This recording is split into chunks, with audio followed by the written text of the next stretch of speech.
안녕하세요. 이재영 원장입니다. 경계성 성격장애 이어서 말씀드리겠습니다.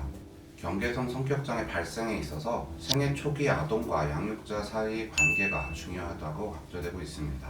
경계성 성격장애 발생 원인에 대한 가설은 생물학적 취약성, 예를 들어 까다로운 기질을 가지고 태어난 아이가 사회환경적 위험 요인, 예를 들어서 부적절하고 일관성 없는 약물 환경 등과 상호작용하는 과정에서 악순환의 심리 발달 과정 고리를 벗어나지 못하게 되면서 경계성 성격을 형성하게 되는 것으로 추정하고 있습니다. 개인과 환경의 이러한 상호작용에는 다양한 요인들이 매우 복잡하게 관여되어 있기 때문에 특정적으로 결론 내리기는 어렵습니다.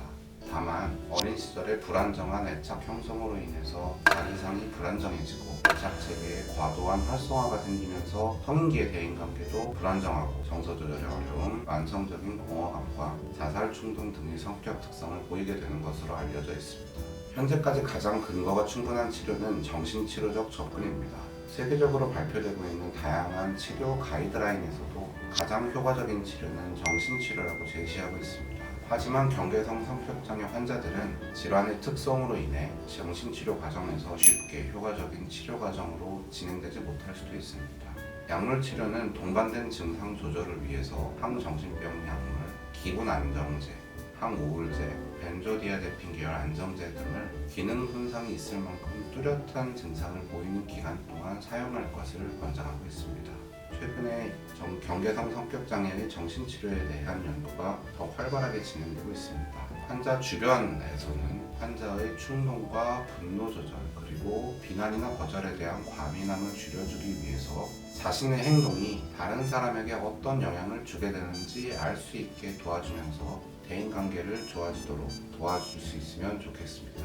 환자가 직장이나 결혼 등 인생 주기에 따른 일반적인 인생 과정에서 어려움을 겪게 되면서 40대가 되기 전에 처음 진단을 받게 되는 것이 일반적입니다. 경계성 성격장애 환자의 경과는 크게 보면 주요 우울장애 등의 정신질환에 비해서 큰 변화를 보이지 않는 일정한 상태로 상당 기간 유지가 되는 것으로 알려져 있지만 다른 성격장애들에 비해서는 변화가 있는 것으로 생각되고 있습니다.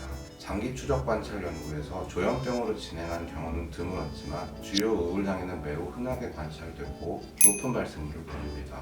다른 성격장애에 비해서 치료도 비교적 높게 보고되고 있고요. 우울증의 치료와는 독립적으로 성격장애 치료가 이루어질 수도 있습니다. 하지만 주요 우울장애 환자에서 경계성 성격장애가 동반될 경우에는 주요 우울장애 치료에 영향을 미쳐서 치료율이 크게 감소되는 것으로 알려져 있습니다.